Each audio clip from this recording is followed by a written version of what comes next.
So the pandemic that we all experienced in 2020 was predicted by a guy called Professor Tom Koch from the University of British Columbia in Canada. And guess what? He says we are due another one. He says the intensity and the period between pandemics is narrowing. Well, the intensity is increasing. The distance between them is narrowing. And he reckons we could have another one in 5 to 8 years. He predicted the one in 2020. Admittedly, he did say that a third of the population was going to die from it. And as it turned out, about less than 1% died. So apart from that minor indiscretion, should we be paying attention to people like this? Well, it does seem, well, and we can look in Singapore and parts of Asia now, Steve, Hong Kong, Singapore, China, Thailand, all seeing this month an increase in cases. So May the 3rd in Singapore, cases rose by 28,000 to approximately 14,200.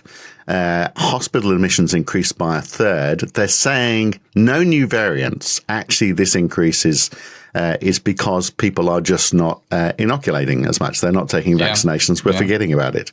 And that's a dangerous thing, I suspect, isn't it? Yeah. When did your guy first predict the pandemic? How many years before it? I'm not sure. I mean, it's probably. That's the thing. If you make a prediction for long enough, at some point you'll be right. Well, yeah, but there are some things which are inevitable, and people are ignoring them. So the one that I learnt this about long before it happened was a woman called Laurie Garrett, who's still alive and kicking, and was regularly quoted during the pandemic itself. And she was the medical correspondent for the New York Times, and she took time off to research pandemics and became almost one of the. She wasn't trained. I don't think she was trained in science. I could be wrong there, but she became one of the leading experts on pandemics. And I read her book back in the 1990s, and it was called The Coming Plague. And what she expected was that there'd be a variant of the flu, because the flu has been the sort of long-term companion humans have had as a disease for millennia.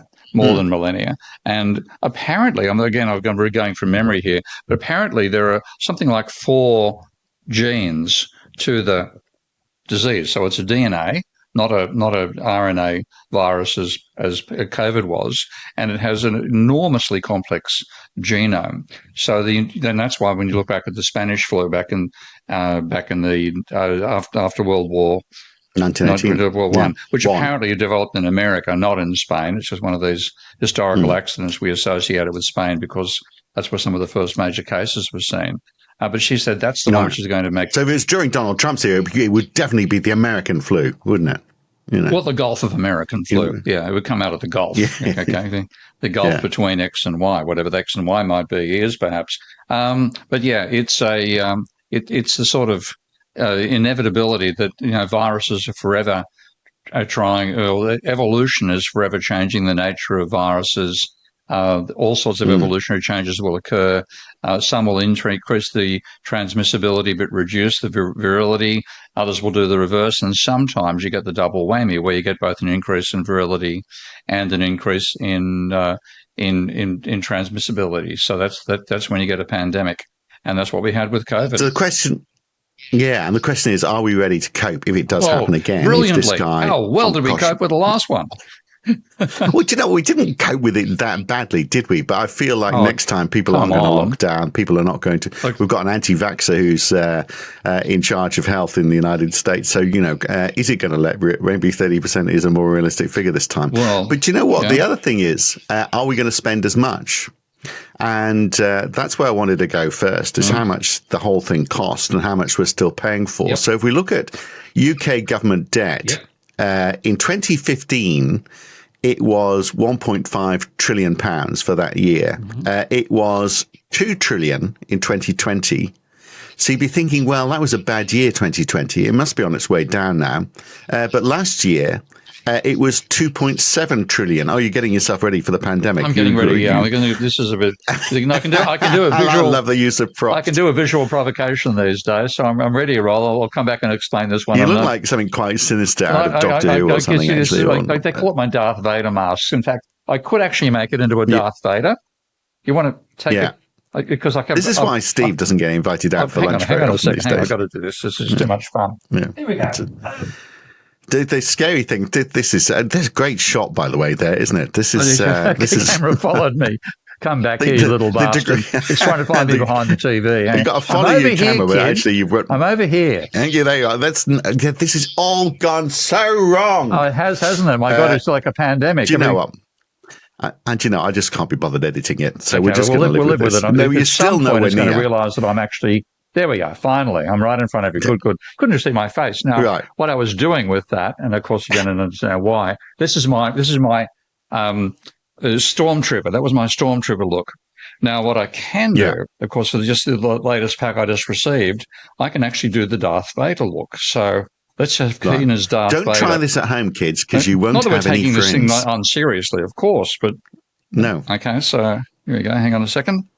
Struggling away. Okay, so here's the Darth Vader look. Here we go. Right. Okay. Right. In black. Yeah. Mm. So the scary thing is that when there is another pandemic, only the economists will survive. Please. That's actually that what would the world be like then? That is one of my theories about why humanity is so stuffed up. Because I'm a fan of the Hitchhiker's Guide to the Galaxy.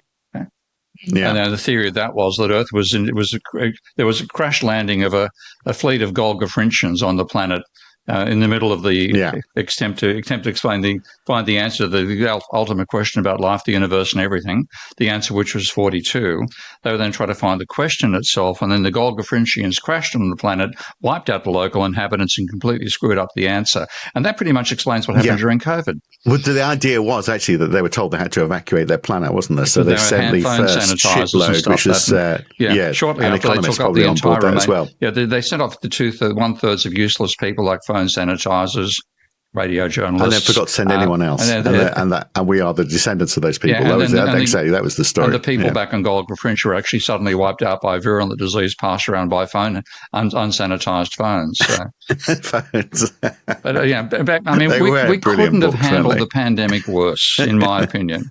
We could not have handled it worse. Do you reckon? Shit, yeah. But, well, it was because we weren't ready for it, wasn't it? And that's what I wanted to talk about. But look, I was just giving you those debt figures. Okay. We've gone from $1.5 trillion in 2015, $2 trillion in 2020, but we're up to $2.7 trillion now per year. So that's at 35% up in 4 years. So for all of these attempts, you'd have thought by the government to try and rein in this, increase in government spending, they've been singularly unsuccessful. They always now, I know are. on this podcast, we're saying we don't need to worry about that too much because this is fantastic because it's all extra money into the economy and, we shouldn't get too hung up about government debt. But you've also said, what's the ideal growth rate?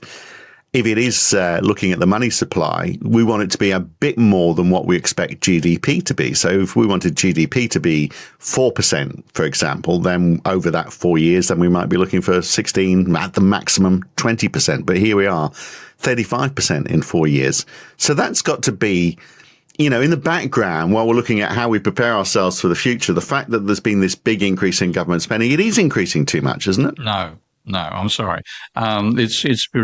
It's returning to levels it should have reached if we didn't have politicians obsessing about treating the government like a household. No. So, there is. So it's catch-up. Well, it's also because government debt rises when unemployment rises. So when you have a downturn, that's when government goes spending up, not because government spending causes unemployment. It's the reverse. So you've got locked in things you've got to spend on. But anyway, back to the pandemic. If anything, justified my cynicism about the future when we try to cope with climate change. We realize it's actually happening. What we did during the pandemic is proof we haven't got a bloody hope of doing it properly. Mm. And the reason I wanted to talk about debt was because of that. That are we going to have enough? Are we going to allocate enough money to cope with it properly next time? And did we actually? Yeah. Were we not ready because we had cut back on, for example, provisions to enable us to be ready? Yeah, well, that's is that part? Because that's one of the classic things about the British system, for example. Because I think in 2017, under the previous Tory government, the health minister convened a meeting of experts about the pandemic. And one question, I think it was a female minister from memory, she asked was, how many masks should we have in storage? And guess what the answer was from the experts? I don't know, as few as possible, I should imagine. 1 billion. All right. Okay. Now, Wow. she said, that's... Oh, from the experts. Sorry. Yeah, absolutely. Yeah. She said, that's too many. Let's just have 50 million. Now, what that meant was as soon as the pandemic hit, there was one less mask than one per person. End of preparedness. And that's why you were told masks don't matter. That was complete government bullshit. Because what it meant was, we don't make masks here anymore. We relocated production of masks from America and from England and Europe across to Asia. And what were the Asians doing? Making the masks for themselves. They weren't sending them back over again. You simply didn't have the masks.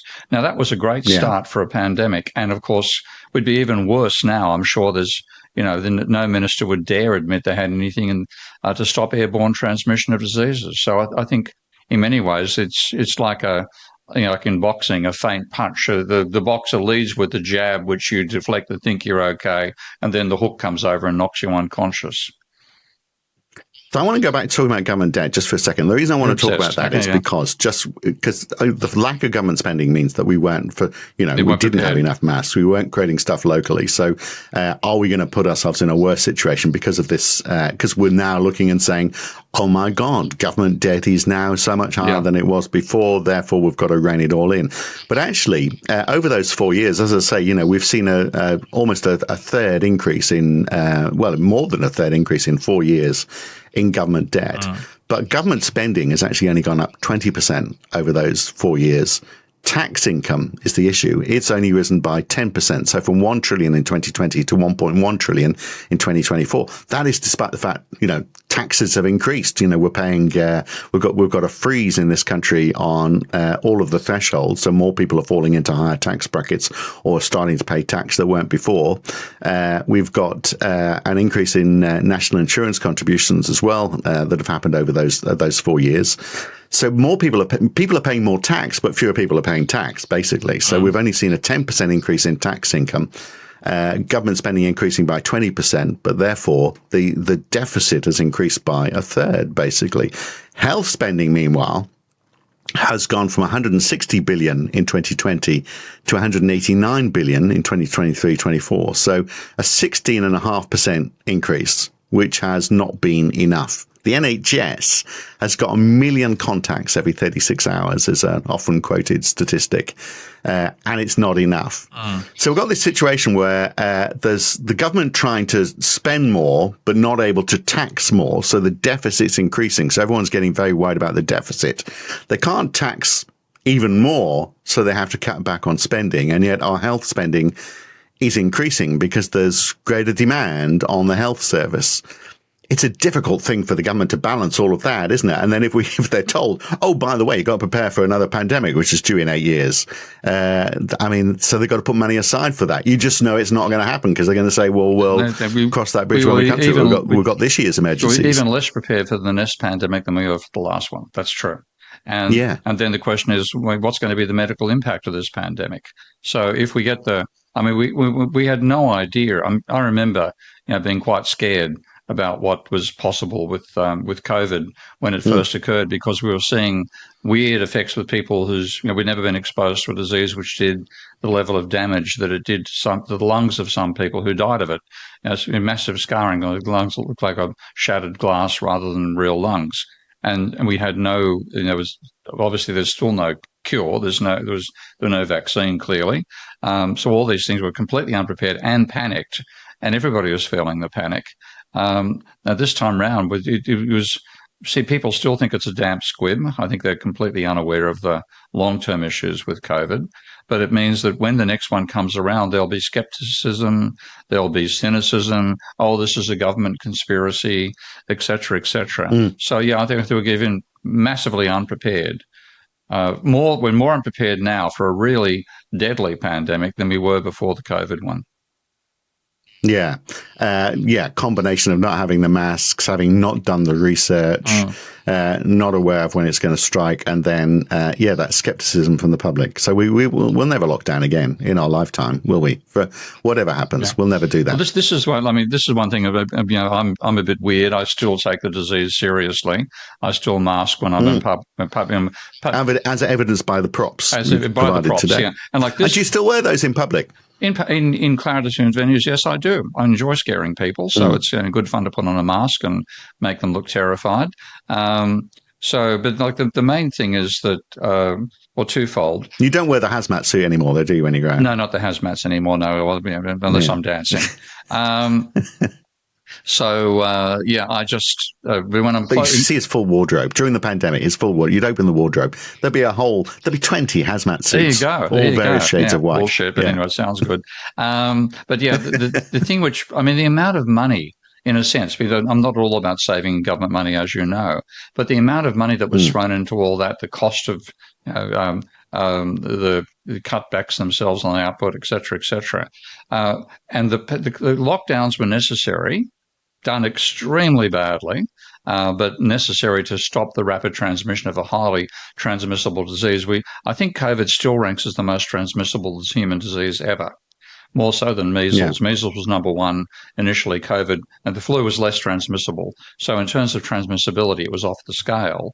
But that's why the lockdowns were required. Now, if we had 8 billion of these, okay, that's the little mask that I wear, you wouldn't have need the physical lockdowns, because these things that's a HEPA filter. So it's a 99.9% effective filter. It's not, industrial grade sealant around the outside. You probably want to get, run past with some glue or, duct tape to make it relatively sealed.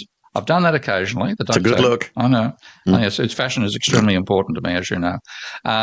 But we would have, if we had these things cost roughly $10.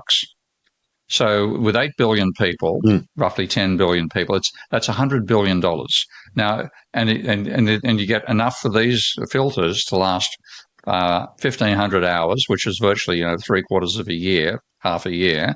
And these things, you're not using them for filtering anymore or blocking. It's actually like making sure the air stays around your mouth. $100 billion, we could do the whole damn world. And that's a trivial amount of money. And what pisses me off is that every time I go anywhere, I'm the only person anybody has ever seen wearing this mask. Every airport I go through. It's Chinese, of course, made in China, like everything else. It's $60. My one broke down on the plane. I had one on the broke down on the plane. The battery, the recharge unit failed. So I bought two from Amazon for $100 US. Shipped from America to here because they didn't have it on the local Amazon. So if this sort of thing existed, we wouldn't have to worry about a pandemic, because viruses only reproduce if they're inside a host. If we can keep them outside us, as long as they don't do other species, then we could get rid of the damn thing. But aren't they just going to keep trying? Isn't that? You can't. It's a battle, isn't it? So you might stop them on one day, but they'll have another bash tomorrow. Isn't that the problem? This is what we're facing: the rate of evolution of viruses. And like people think, we've got evolutionary skeptics, and I'm not even going to go to pander to that level. By the way, I'm not going to pander. Well, I don't know. I'm with them on that. I look at the state of politics and think, no. I'm not sure that evolution exists. That's true. If it does, we've stopped. We've gone backwards, yeah. But the rate at which a particular virus evolved was huge. So there's the flu basically is a yearly cycle. There's a new one coming out. You need to take the vaccine to avoid getting it, or the events last a year effectively. Whereas COVID, the rate of evolution is so fast. There's different variants basically every 3 to 6 months, so you don't get the seasonality out of that. But the big fear is, you say, if in the next pandemic, it won't necessarily be a variant of COVID. Highly unlikely that it will. But a flu or bird flu, for example, if that really jumps species. Then you're talking about, like, bird flu, I think, has about a 50% fatality rate when passed animal to animal. It's trivial at the moment, animal to human, but once it's animal to animal, then the death rate is about 50%. So your mate, the guy you found who predicted COVID, if that sort of level comes along, we are cooked. Yeah. All right. Well, on that happy note, we're going to take a break while people can go and slash their wrists or get their hazmats take out a slash, whichever. Yeah. Choice is yours. But we'll be back in a second. I want to look at the long term repercussions, which I don't think are talked about enough actually from COVID. We'll use the UK as an illustrative point, but I'm sure it's the same all around the world. And then talk more about this readiness and what we need to do. So we'll look at that next on the Debunking Economics podcast. So we're looking at the pandemic, the one that we had, and the next one that could be just around the corner. Yes, happy days, folks. And are we ready for it? Well, we know we weren't really ready for it last time. And, the discussion we've been having so far is that we'll be even less ready next time because we are spending less money on research and more focused on the immediate future and getting ourselves out of the last pandemic. And Steve, we haven't got ourselves out of the last pandemic. I mean, first of all, I've talked about the government spending numbers and the fact that we're still, and this is what I find interesting, is it's always a question of catch up, isn't it? We never seem to look, governments and politicians and the media and detractors generally never seem to look and say, well, we are where we are. Let's move on from that point. So if we racked up more debt, we need to pay back that debt. It's not if we've got massive immigration, we need to ship those people back overseas. No one ever says, well, actually, we are where we are. Let's try to slow down the rate of immigration, or let's just slow down the rate of increase in government spending. It's always, we've got to go back to where we were. And that is the problem in thinking, I think. It's a huge problem. And this, I think, shows the sort of binary nature of European politics. Western politics, because it's one extreme or the other, left versus right, etc., etc. And one reason I think that Asian cultures in general have coped better with things like this is they've got the concept of yin and yang. You can't have one without the other. So even though there've been dictatorships in Asian countries and coups, etc., but the extent to which there's a appreciation for both halves of a system being necessary, I think that gives Eastern philosophy a better foundation than Western philosophy has, where we'd end up being in binary extremes. Yeah, well, China's not big on democracy, are they? But there again, I mean, what we call democracy is actually a way in which we decide which narcissist and which ideology to dominate a country for 4 years. Forget calling out, we'll go to democracy. Okay, I mean, let's have a chat about democracy one day and what it actually was and what we've got. Okay. So I think that's the farce. Because we ain't got it now. As you say, it's whoever's just got the biggest ego, isn't it? Well, certainly as far as the United States is concerned. But look, the ongoing effect of COVID. So let me give you some numbers on sickness. 19 million people economically inactive in the UK in 2015, 20.7 million in 2025. That's 9% more. And so in that 10 years, 9% more economically inactive, and yet the working age population grew only by 1.2% in the last 10 years. So we've got this massive increase in people who are economically inactive. The pandemic brought on a chunk of that. So in 2015, 2.1 million people were economically inactive due to long-term sickness. That rose to 2.3 million in 2020. So in 5 years, that's 2.5 million more people, more than the year of COVID itself in the UK now, or last year, are economically inactive because of long-term sickness. There's something going on there. Yeah, and again, COVID is a large part of it, because what people, this is one advantage of being an academic. I can read the academic literature, and I also have friends who work in vaccine research. But what COVID does is what's unique capability is it damages what's called the epithelial layer, which is a one cell thick layer on the inside of all entire vascular system, all the heart, the arteries, the veins, the capillaries, etc., etc. And COVID can lodge in a particular organ, which is therefore means the blood flow both into and out of that organ gets diminished.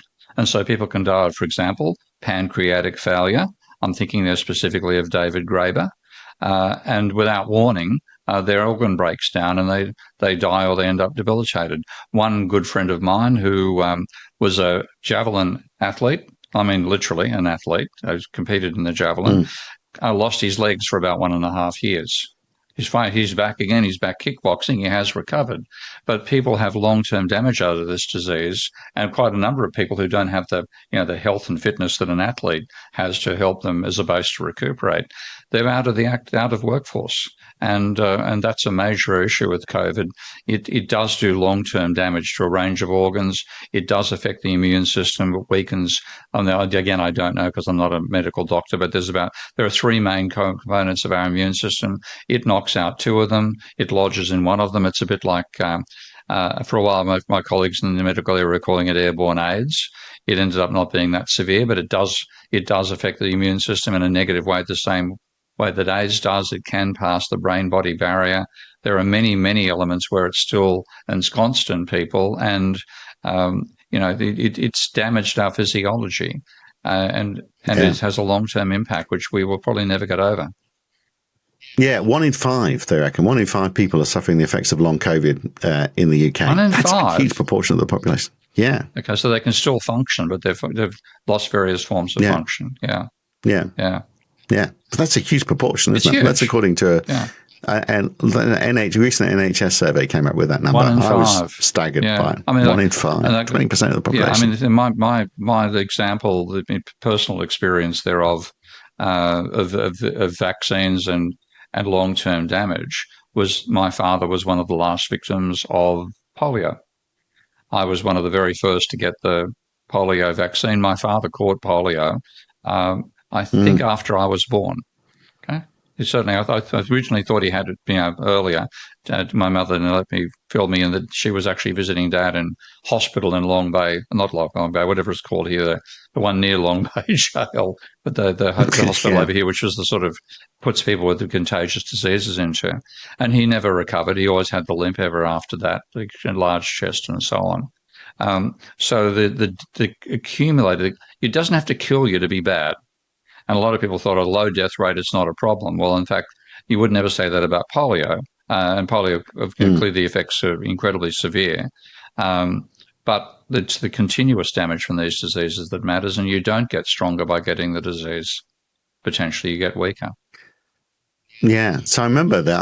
I guess we still do vaccines for polio, do we? Or do we think it's eradicated so we don't need to worry about it? I remember taking the sugar lumps at school. It was always given as a sugar lump. Yeah, there's the salt vaccine, of the Dr. Salt. I think it's still given out, but the level of skepticism that has risen about vaccines because of the whole experience with COVID and the mRNA vaccines, that means people's, I think, willingness to take vaccines, they're going to treat it the same way they did the COVID vaccine, unless the next pandemic has the level of deaths that that we saw from the Spanish flu and from bird flu with animal-to-animal transmission. So that's the scary bit. So if you were Keir Starmer... Oh, God, please. Please. Yeah, obviously you're not, because I can see people turning off now going, what, is he Keir Starmer? Oh, my God, no. Sorry, yeah.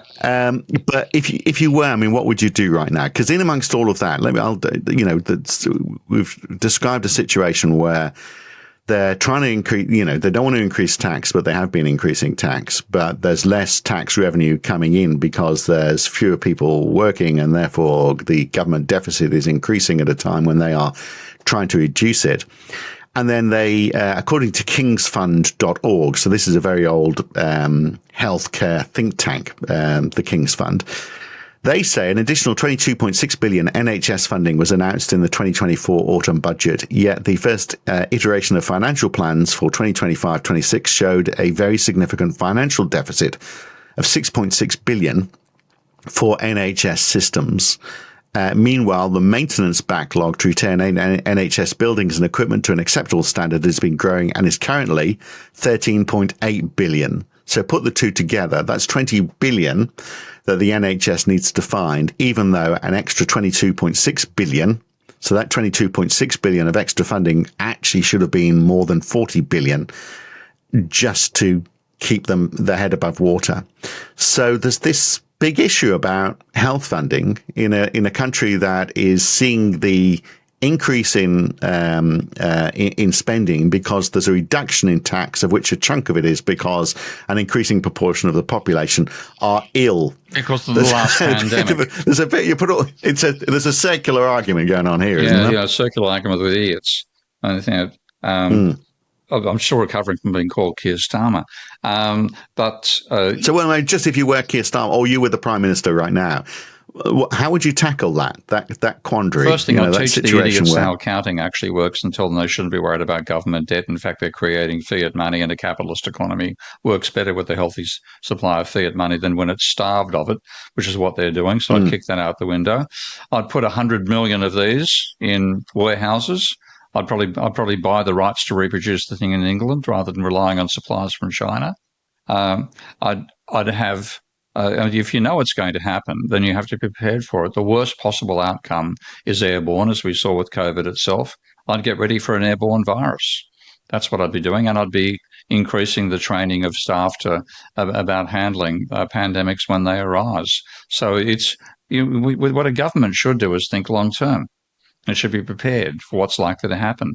And this is what Laurie Garrett found so frustrating, because having warned about the pandemic 25 years before it happened, she then saw a complete lack of preparedness. But her book was called The Coming Plague. And the basis of that was it's inevitable. Evolution will drive this outcome. At some point, a virus, or even a bacteria, frankly, some virus is going to develop the capacity to be both highly transmissible and highly deadly. We should be ready for it. We were not. And that then makes you wonder whether we are actually the most intelligent species on the planet. Well, it's very difficult to say we're going to spend more politically now. It's very difficult to say, look, we're going to spend more money in preventative measures for the next pandemic, isn't it? Because it would go down like a lead balloon, but if the lead balloon dropped on Keir Starmer, I wouldn't be so worried. Sorry, pardon me. He's so unkind. He's doing his best. Yeah. I mean, he's trying hard. The other thing, I just wonder whether, we need to change our lifestyle as well. So there's this bit, I mean, if we look at the root cause of all of this, so much of it is, things jumping from animals to humans because we live so close to animals. We also eat animals. I think if we ate less animals, would we actually spread less disease in this way? I think we've got a huge pressure because when you look at an evolutionary system, evolution is not a conscious process.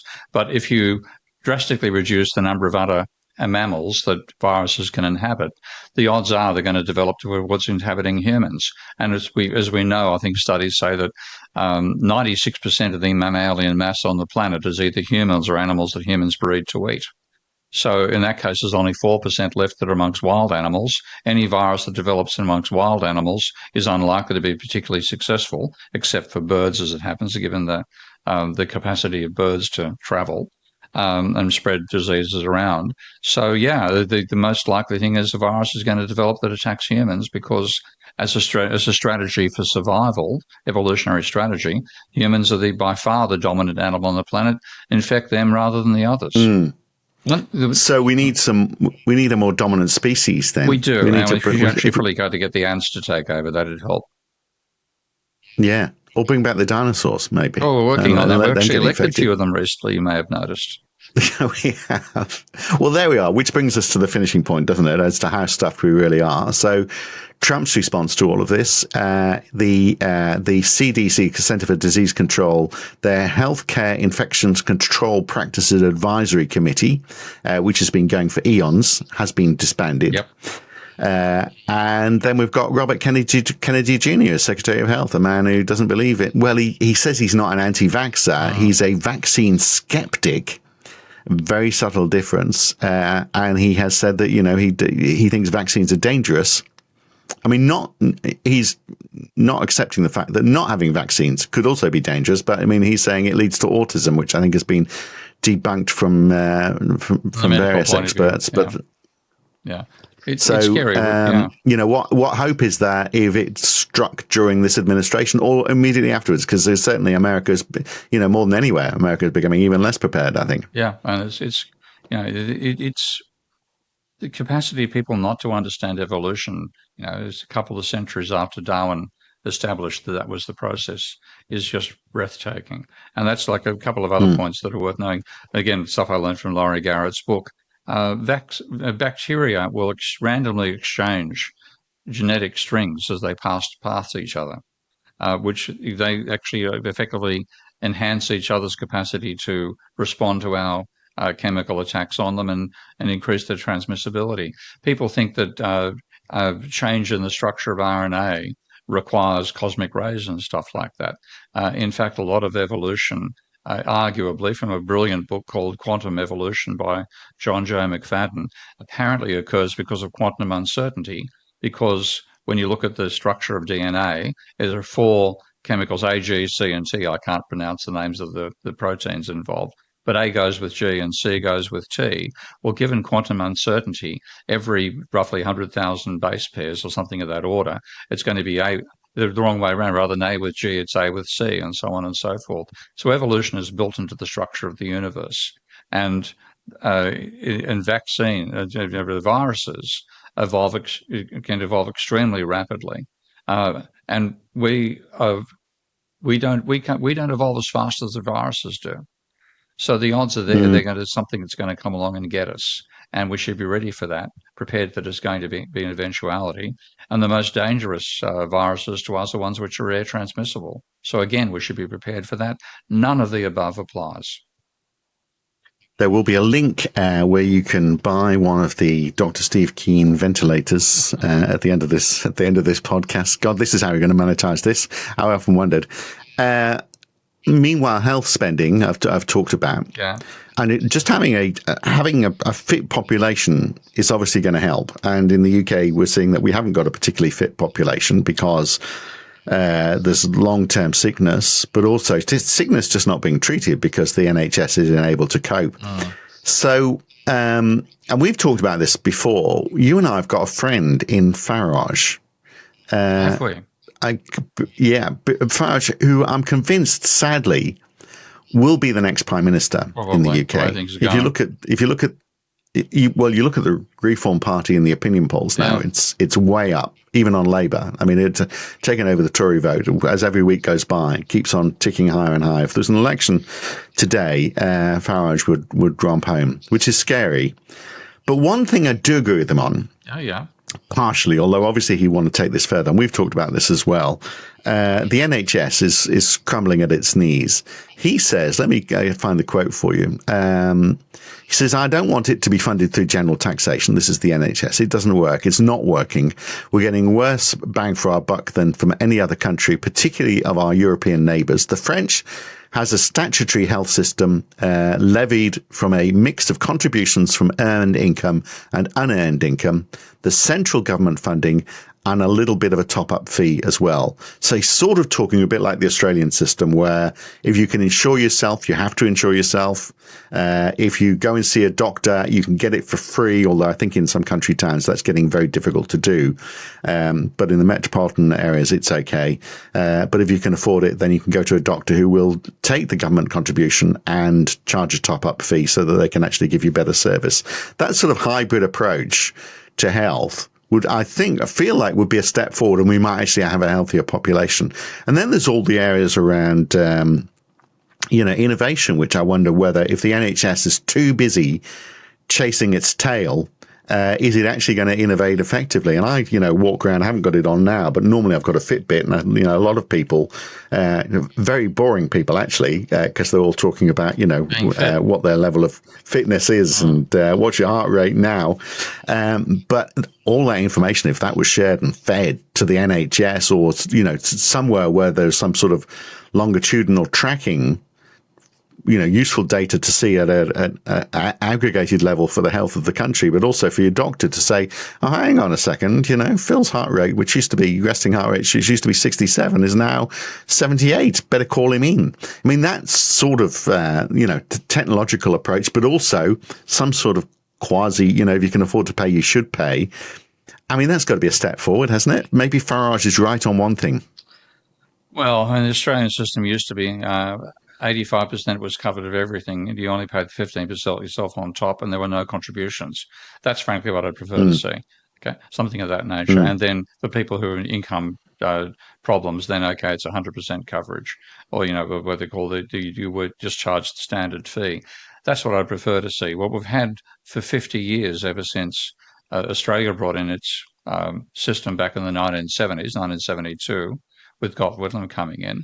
And the health scheme coming at that point. Tories, whether they're English Tories or their colleagues overseas, have always been slashing back on the amount of funding you provide for health. And the thing which is unique about the NHS was that it was there seeing national health as a benefit for everybody, and you got everything covered. So even the cost of the medicines was covered. Now, maybe that's going a bit far compared to what the Australian system offers, where you get the medical health mainly for free, and you've got to pay for most of the cost of some of the pharmaceuticals, which are kept far lower than they are in the States. Maybe something like that. But to the extent to which we're imposing the cost of public health on private individuals, when the vast majority of private individuals don't have the wealth necessary to cover those costs, I think we're going backwards. I'd rather see it. Maybe Farage isn't quite as crazy on that as he is in immigration. That much I'll concede. Yeah. Well, some sort of hybrid, but also I think maybe the trade-off as well is if you're paying a little bit of money directly, if you can afford it, only if you can afford it, then you might take a more active interest as well, and so you might you might start tracking your own health more effectively as well. I don't know, but I mean you'd have to say the one thing going into the next pandemic, it does help if we're all healthy. If we've not done any research, we haven't got any money to cover mitigating action, and we're all going into it feeling pretty poorly anyway, we haven't got a cat in hell's chance. Yeah, and if a serious pandemic comes across, we are going to be completely unprepared for it. So that's what scares me. We did so badly and how we handled the last pandemic that we're even less prepared than we would have been for a serious pandemic now. Right. We've got to get the equipment. That's it. We've all got to get our ventilators. Then we'll be able to carry on life as normal. There's one last quick plug. Go on, put it on just to finish with. I've taken on. Here we go. Here it's all ready to go. That's it. Luke. Are you going the Darth Vader look? I got to say, Phil, I am your father. There you go. God, I hope not. And this, ladies, is what everyone will be wearing this spring. Well, I suspect I might be. Anyway, There we are. Very good. We'll catch you again next week. Thanks, Steve. Okay. Let the boss be with you.